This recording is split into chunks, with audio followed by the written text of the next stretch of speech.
Les services écosystémiques sont les multiples avantages que la nature apporte à la société.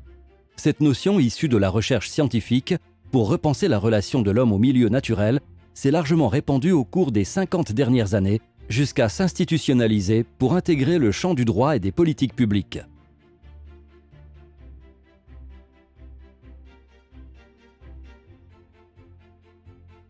Aujourd'hui, l'utilisation de cette notion de service écosystémique pour un gestionnaire, c'est utiliser un cadre d'échange entre tous les partenaires sur un territoire et autour d'un écosystème, et dans notre cas d'une zone humide, pour que tout le monde se comprenne bien entre des financeurs, des usagers, des politiques.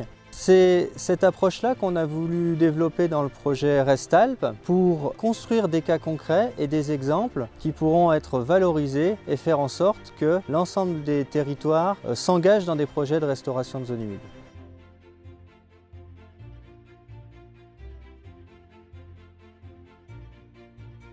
Les services écosystémiques sont de 3 types.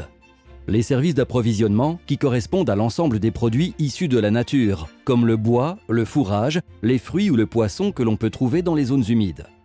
Les services de régulation qui sont assurés par le bon fonctionnement de l'écosystème, comme la pollinisation, le stockage et le soutien des écoulements ou la régulation du climat avec l'accumulation de carbone dans le sol.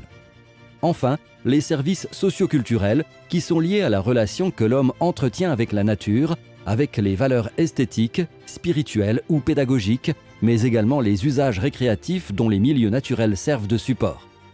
Évaluer les services écosystémiques, c'est à la fois acquérir de la connaissance sur le fonctionnement des milieux et recueillir les besoins de la société et des parties prenantes. Pour ça, on met en place des méthodologies qui vont permettre à des groupes d'acteurs de se réunir et d'attribuer une valeur au fonctionnement du milieu naturel.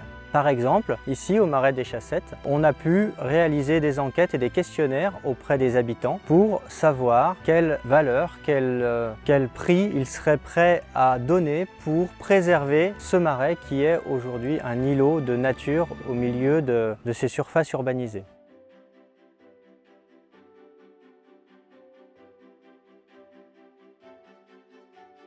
Il sito italiano di Torbiera, che è stato scelto all'interno del progetto, ricade nel territorio del Parco Nazionale Gran Paradiso. Siamo a Prasupia, in comune di Cogne, quindi nel versante valdostano del territorio del Parco Nazionale.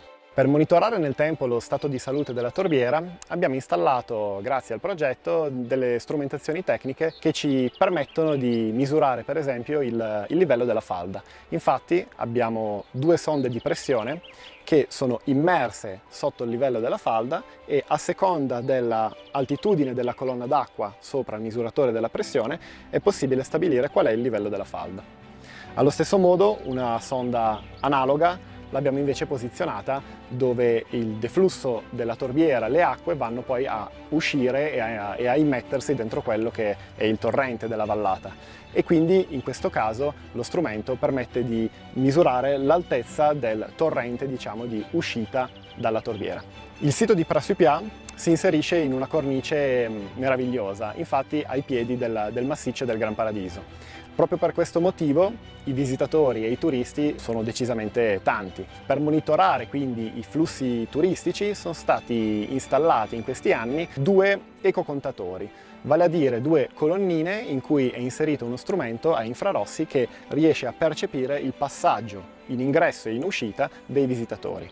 Il monitoraggio dei flussi turistici ci può dare delle informazioni rilevanti nel valutare il servizio ecosistemico appunto legato al turismo e alla ricreazione e quindi l'importanza che la torbiera gioca nella percezione delle persone e dei turisti che visitano questo sito.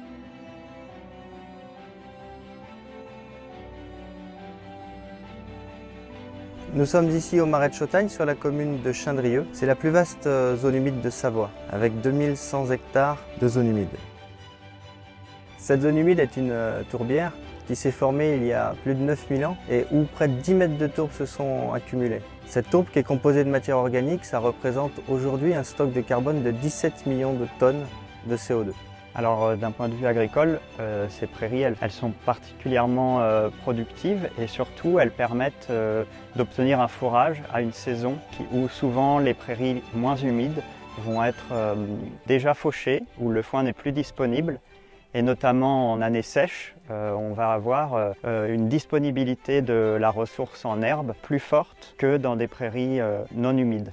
Ici en Chautagne, sur cette parcelle restaurée, on a pu calculer qu'on a un rendement qui est situé entre 2,5 et 9 tonnes de matière sèche à l'hectare.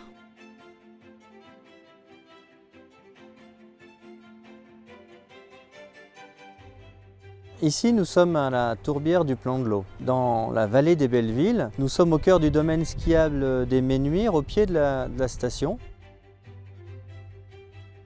Ce réservoir de biodiversité avec de nombreuses espèces remarquables est classé en arrêté de protection de biotope.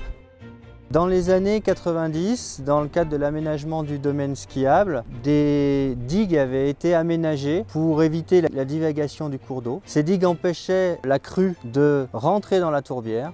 Pour améliorer encore les services rendus par cette tourbière, il a été conduit un projet de restauration qui permet aujourd'hui au milieu de stocker encore plus d'eau qu'il n'en stockait auparavant.